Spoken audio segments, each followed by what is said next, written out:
quwwata illa billahil aliyyil azim. A'udzu billahi minasy syaithanir rajim. Bismillahirrahmanirrahim. Alhamdulillahi rabbil alamin. Assalatu wassalamu wa tahiyyatu wal ikram maulana maulas saqalain jaddil hasan wal husain bil qasim Muhammad.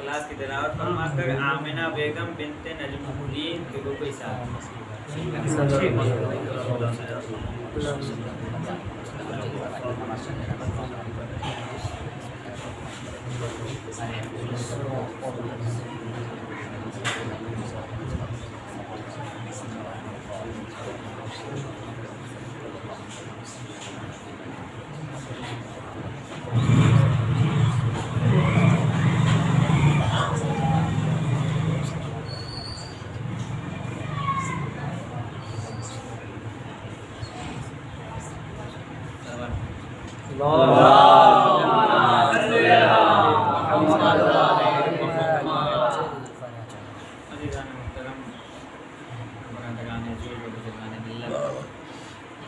खुदावंद आलम की बाबरकत किताब जिसे कुरान मजीद कहा जाता है,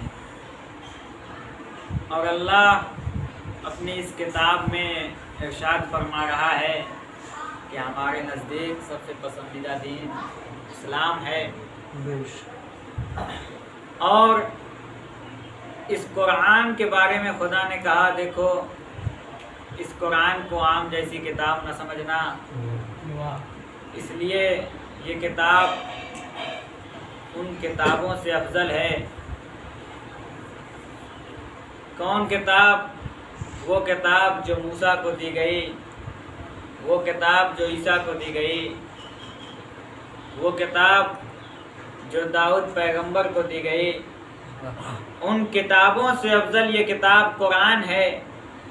इसी तरह जब अपने हबीब को इस कायनात में भेजा, भेजने के बाद कहा कि देखो इस नबी को आम जैसे नबियों जैसा न समझना, ये नबी आदम से अफजल है, ये मूसा से अफजल है, ये ईसा से अफजल है। गोया ये समझ लो जितने नबी आए उन तमाम नबियों का सरदार ये नबी है। सलावत पढ़ दे मोहम्मद।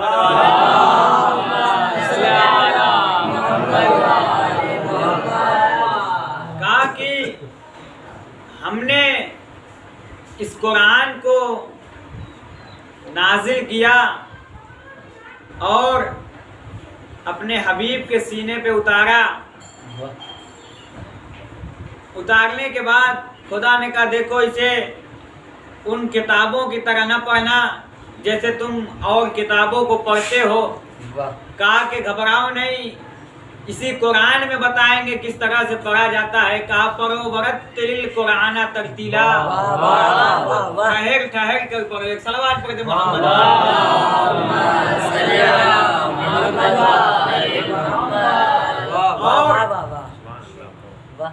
दुनिया की कोई ताकत इस किताब को नहीं मिटा सकती।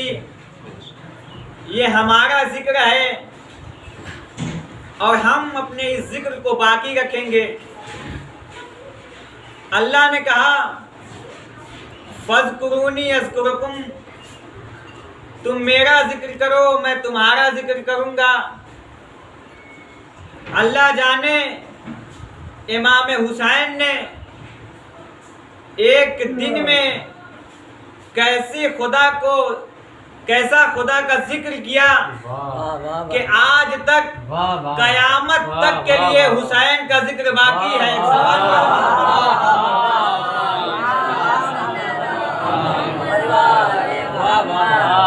कहा कि देखो इस किताब को को आम किताबों जैसा न समझना, इस नबी को आम जैसे नबियों जैसा न समझना। अब जब इंसानों की बारी आई तो कहा कि हमने इंसान को माँ के शिकम से पैदा किया, और जब पैदा किया तो जाहिल पैदा किया। वो कुछ नहीं जानते थे, वो कुछ नहीं जानते थे। वजअलकुमुस समा वल अब्सार वल अफइदा, कि हमने तुम्हें 2 कान दिए, 2 आंखें दी, एक दिल दिया गौर व फिक्र करने के लिए। अल्लाह कह रहा है कि हम देने वाले हैं, तुम हमसे मांगो, हम तुम्हें अता करेंगे। सलवात पढ़ो मोहम्मद वाले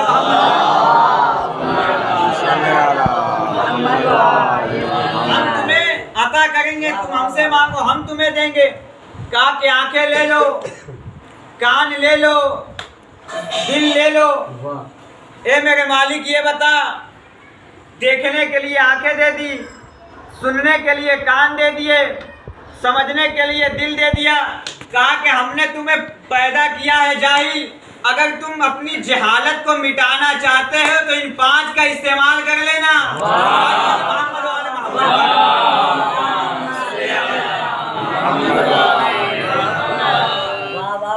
जब इंसानों को पैदा किया तो कहा कि हमने इंसानों को जाहिल पैदा किया, और हमने इंसानों को बहुत थोड़ा सा इल्म दिया है। और जब अपने हबीब की बात आई तो कहा हमने इसे पैदा नहीं किया बल्कि हमने इसे नाजिल किया है, और हमने इसे नाजिल करने के बाद हमने इसे जाहिल नहीं पैदा किया बल्कि ये आलिम पैदा हुआ है, बल्कि ये आलिम पैदा हुआ है। और जब इल्म देने की बात आई तो कहे मेरे हबीब, कायनात की जितनी चीजें हैं, कायनात का जितना इल्म है मैंने तेरे अंदर समेट दिया। कायनात का जितना इल्म है मैंने तेरे अंदर समेट दिया। अब मुसलमानों जरा गौर तो करो, तुम पैदा होते हो जाहिल, रसूल पैदा होते हैं आलिम। जब जाहिल इसीलिए तो मेरे खुदा ने, इसीलिए पर खुदा ने भी ये कहा कि देखो जाहिल आलिम बराबर नहीं हो सकते, जाहिल और आलिम बराबर नहीं हो सकते। जाहिल और आलिम बराबर नहीं हो सकते तो नबी और तुम कैसे बराबर होते?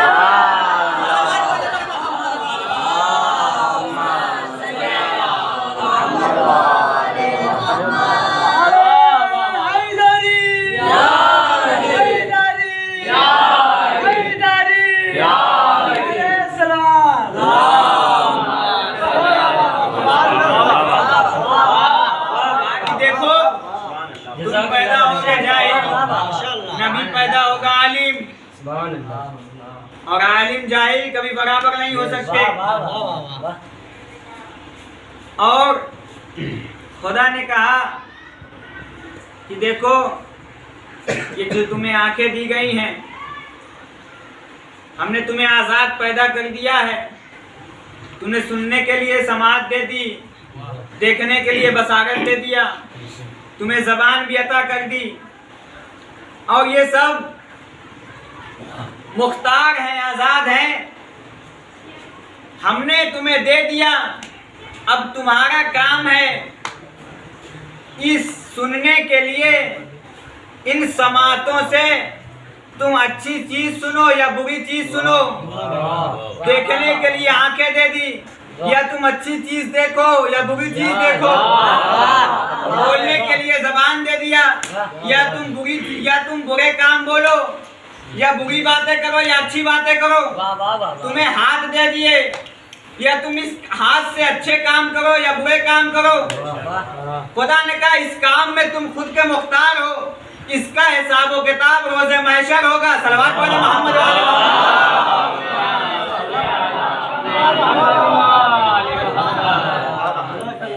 कहा कि तुम अपने अंदर जो चाहे करना है करो, हमने तुम्हें पैदा कर दिया, लेकिन ये याद रखना कि कयामत के दिन सबका हिसाब व किताब होगा।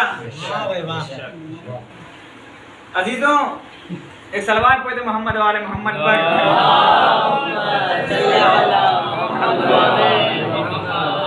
आज ये दुनिया कह रही है कि अली और वलीउल्लाह ये दहशतगर्दी है। तो ये बता दीजिए, अगर ये दहशतगर्दी है तो ये दहशतगर्दी गदीर से फैली है। अगर तुम इसे मिटाना चाहते हो तो पहले गदीर को खत्म करो, फिर अली और वलीउल्लाह को खत्म करना। और खुदा कह रहा है कि देखो कयामत के दिन किसी की शफाअत नहीं होगी, वही बख्शा जाएगा जिसके दीन से अल्लाह राजी होगा। जिसके दीन से अल्लाह राजी होगा बस वही बख्शा जाएगा और कोई नहीं बख्शा जाएगा।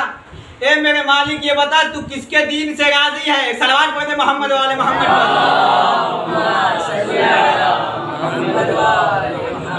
अली वलीउल्लाह कहा कि ये दहशतगर्दी है, और कुरान में खुदा ने कहा कि देखो कयामत के दिन कोई नहीं बख्शा जाएगा, बस वही बख्शा जाएगा जिसके दीन से अल्लाह राजी होगा। ए मेरे मालिक तू किसके दीन से राजी है? कहा कि तू गदीर वाली आयत को दोहरा दे, वरज़ीतु लकुम इस्लाम मदीना, इस्लाम मदीना। अल्लाह दीन इस्लाम से राजी है। अब पता चल गया अल्लाह उसी दीन से राजी होगा जिसमें अली और वलीउल्लाह होगा। मोहम्मद वाले मोहम्मद।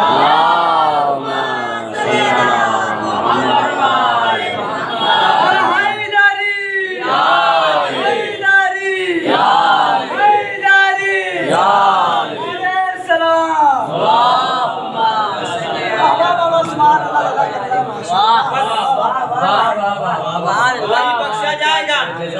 खुदा ने कहा है मोमिनो है मुत्तकियों, हमने कुरान जैसी किताब दे दी, 1,24,000 नबी भेजे, भेजने के बाद 12 रहबर बना दिए, तुम तक दीन को पहुंचा दिया।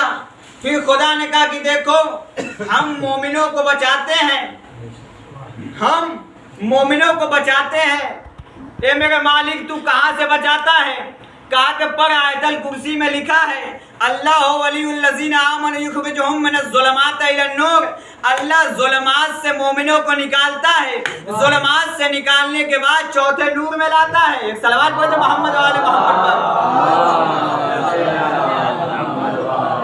अल्लाह मोमिनों को ज़ुलमात से निकालता है। ये ज़ुलमात है क्या? कहा कि देखो ये अंधेरे हैं। ये कितने अंधेरे हैं? कहा कि ये ज़ुल्मात कम से कम 3 अंधेरे हैं, कम से कम 3 अंधेरे हैं। अल्लाह मोमिनों को ज़ुल्मात से निकालता है। ज़ुल्मात से 3 अंधेरों से निकालने के बाद अल्लाह चौथे नूर में लाता है। लाने के बाद कहता है मेरे मालिक ये बता दे ये 3 जो अंधेरे हैं इनके नाम क्या है? कहा कि पहला अंधेरा मुशरिक का अंधेरा है, दूसरा अंधेरा काफिर का अंधेरा है, तीसरा अंधेरा मुनाफिक का अंधेरा है। कहा कि पहले को पहचानना है कहो ला इलाहा इल्लल्लाह, दूसरे को पहचानना है कहो मोहम्मद रसूलुल्लाह।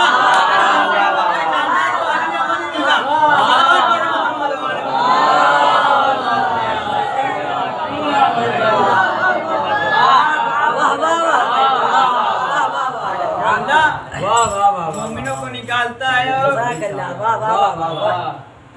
और खुदा ने ये जो नबी बनाए जनाबे अपने हबीब को जब इस कायनात में खल्क किया तो मुशरिकीन ने मोहम्मद को कत्ल करने की राजिश जब बनाई कि मोहम्मद जहाँ दिखे उन्हें कत्ल कर दिया जाए, तो जब खबर अबू तालिब अलैहिस्सलाम को पता चली कि मोहम्मद कत्ल कर दिए जाएंगे, एक सलवात पढ़े मोहम्मद वाले मोहम्मद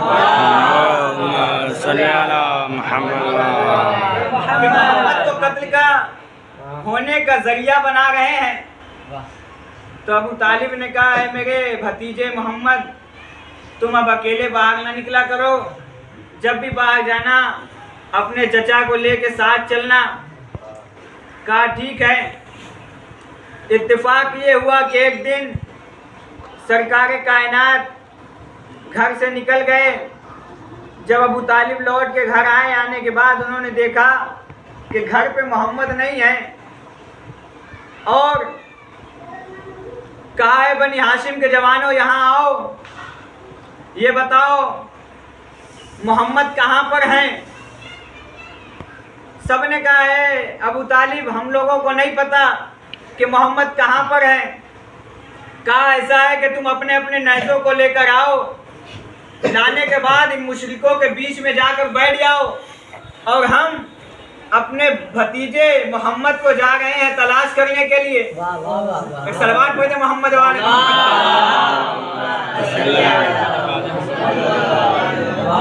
और अगर मेरे साथ मेरे भतीजे मोहम्मद को आता देखना तो इन्हें कुछ ना करना, अगर साथ में मेरा मोहम्मद नहीं आया तो इनके सीने में नेज़ों को बेवस कर देना। अब अबू तालिब चलने के बाद आवाज लगा रहे हैं, अरे मेरे भतीजे तुम किधर हो। आवाज लगाते जा रहे थे कि एक पहाड़ की चोटी से उतर रहे थे कि अबू तालिब की निगाहे करम ने क्या देखा कि मोहम्मद नमाज पढ़ा रहे हैं और अली पीछे नमाज पढ़ रहे हैं। सलवात पढ़ते मोहम्मद वाले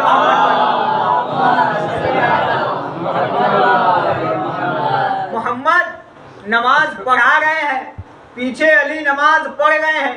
इतने में अबू तालिब के साथ दो सहाबी थे, उन्होंने कहा ए अबू तालिब चलिए मोहम्मद के करीब और मोहम्मद के पास चलते हैं। अबू तालिब ने कहा ज़रा ठहरो, अभी मेरा भतीजा नमाज पढ़ा रहा है, मेरा बेटा अली पीछे नमाज पढ़ रहा है। जैसे ही नमाज खत्म हुई अबू तालिब गए, जाने के बाद अपने भतीजे मोहम्मद का शाना पकड़ा, पकड़ने के बाद कहा भतीजे अगर तू आज ना मिलता तो पता है मैं क्या करता। कहा चचा मैं बताऊंगा आप क्या करते। कहा क्या करते। कहा कि आप तमाम मुशरिकीन को कत्ल कर देते। सलवात पढ़ते मोहम्मद वाले मोहम्मद पर।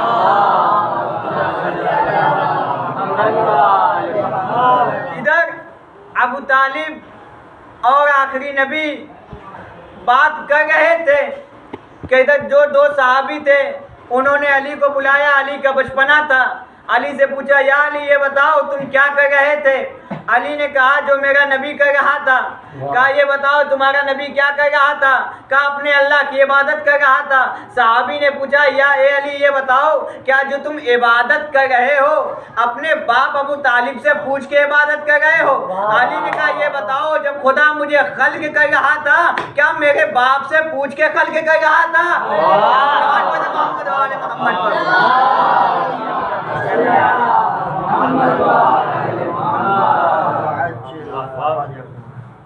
जब भी कहीं भी किसी भी वक्त मोहम्मद के ऊपर मुश्किल आई तो अबू तालिब ने साथ दिया या तो अबू तालिब के बेटे अली ने साथ दिया। शब हिजरत जब बिस्तर पे सोने की बारी आई तो मौलाए कायनात से रसूल ने कहा या अली आप हमारे बिस्तर पे सो जाइए। अली ने यह नहीं पूछा या रसूल अल्लाह क्या हमारी जान बच जाएगी, बल्कि ये पूछा या रसूल अल्लाह क्या हमारे सोने से आपकी जान बच जाएगी। जैसे ही अली ने ये सुना कि जान बच जाएगी फौरन सजदे शुक्र किया और कहा या रसूल अल्लाह हम आपके बिस्तर पे सो जाएंगे और क्यों ना अली सोए, इसलिए कि नबी ने कहा कि हमारा जानशीन हमारा वली हमारा वसी वही होगा, हमारी जगहों पे वही बैठेगा, हमारी जगहों पे वही सोएगा जो हम जैसा होगा, जो हम जैसा होगा। कभी भी अली ने ये नहीं कहा कि मोहम्मद हम जैसे। अली जैसा शख्स इतना मर्तबे वाले इतनी मंजिलत रखने वाले मोहम्मद के साथ साथ रहने वाले कभी ये नहीं कहा कि मोहम्मद हम जैसे, लेकिन नबी ने कहा या अली तू मुझ जैसा मैं तुझ जैसा। एक सलवात पढ़ दे मोहम्मद वाले।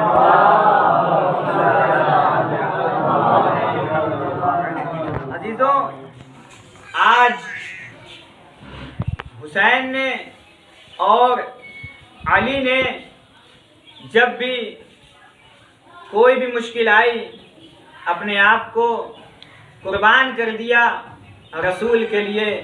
हमारी जान चली जाए लेकिन रसूल की जान बच जाए, इसलिए कि दीन मोहम्मद को बचाने वाले आले मोहम्मद हैं।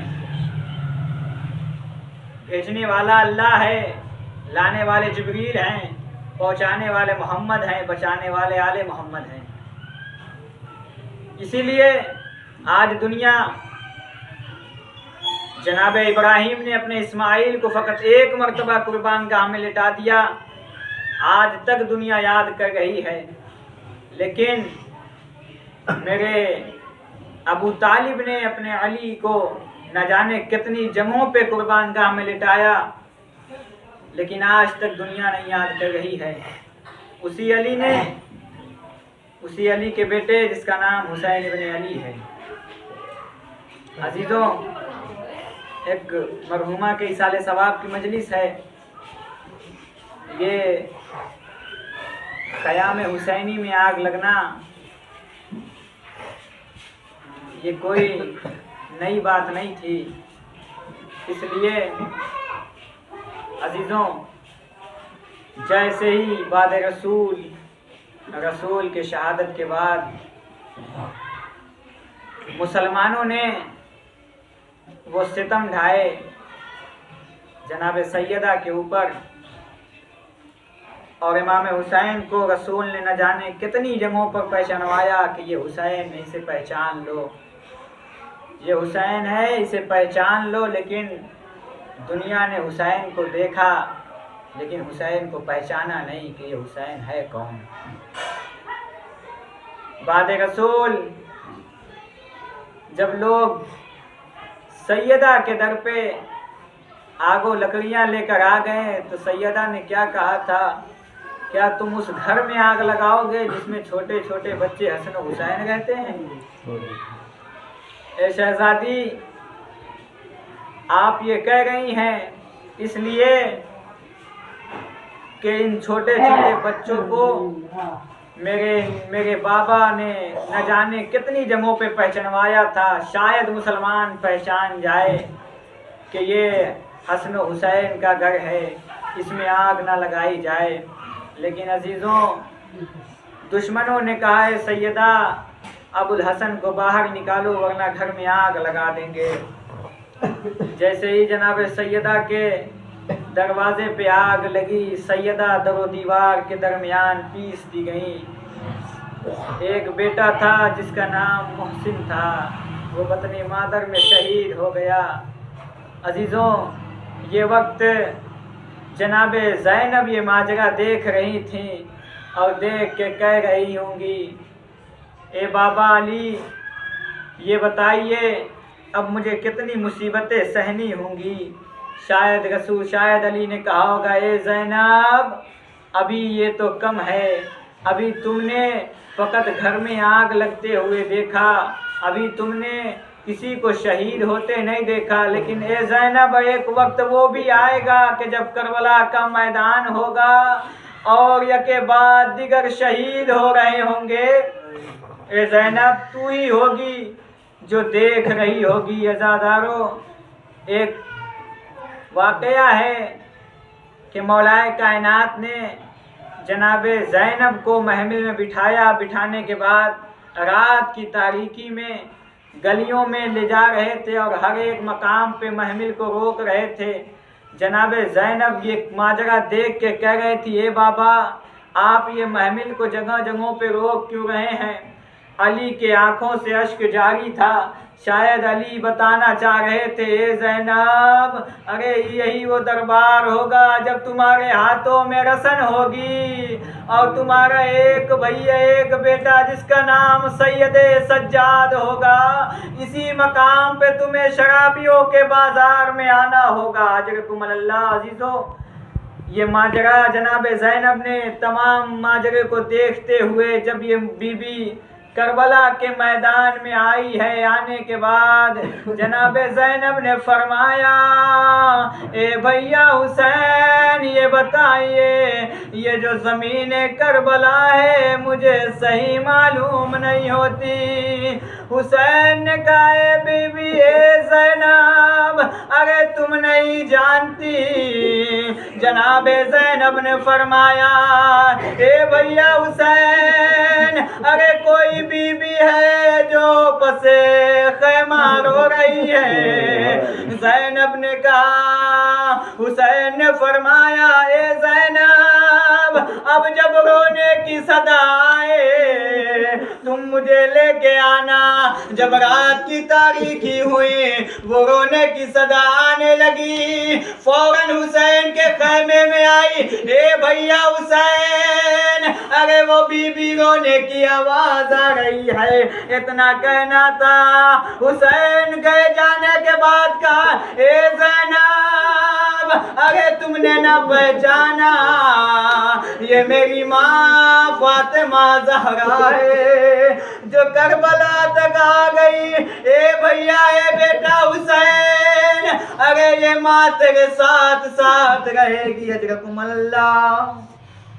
अज़ादारो, ये बीबी वो है जो करबला के मैदान में आई। आने के बाद जब शिमर का कुंद खंजर चल रहा था, हुसैन दुल्हना से गिर गए थे।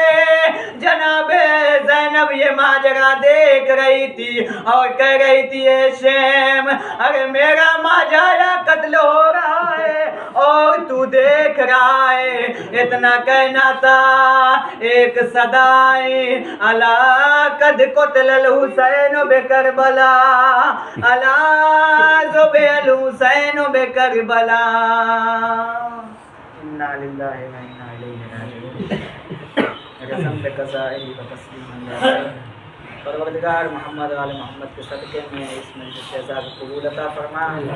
परवरदिगार मोहम्मद वाले मोहम्मद के सदक़े में जिन मखलूक़ के लिए मजलिस से आज़ाद मुनक़िद की गई है, उनके जवार मासूमीन में जगह इनायत फरमा। परवरदिगार मोहम्मद वाले मोहम्मद के सदक़े में जो परेशान हैं, उनकी परेशानियों को दूर फरमा। परवरदिगार मोहम्मद वाले मोहम्मद के सदक़े में जो बेरोज़गार हैं, उन्हें रोज़ी अता फरमा। परवरदिगार मोहम्मद वाले मोहम्मद के सदक़े में जो बीमार हैं, उन्हें शिफ़ाए कामिल आजिल अता फरमा। परवरदिगार इमाम ज़माना के ज़ोर में ताजिल फरमा, उनके अंसार कुर्बा में शुमार अता फरमा। एक मरतबा सूरह हम्द, 3 मरतबा सूरह इखलास की तिलावत फरमा कर आमिना बेगम नित्य नजमुद्दीन की रूह को शांति।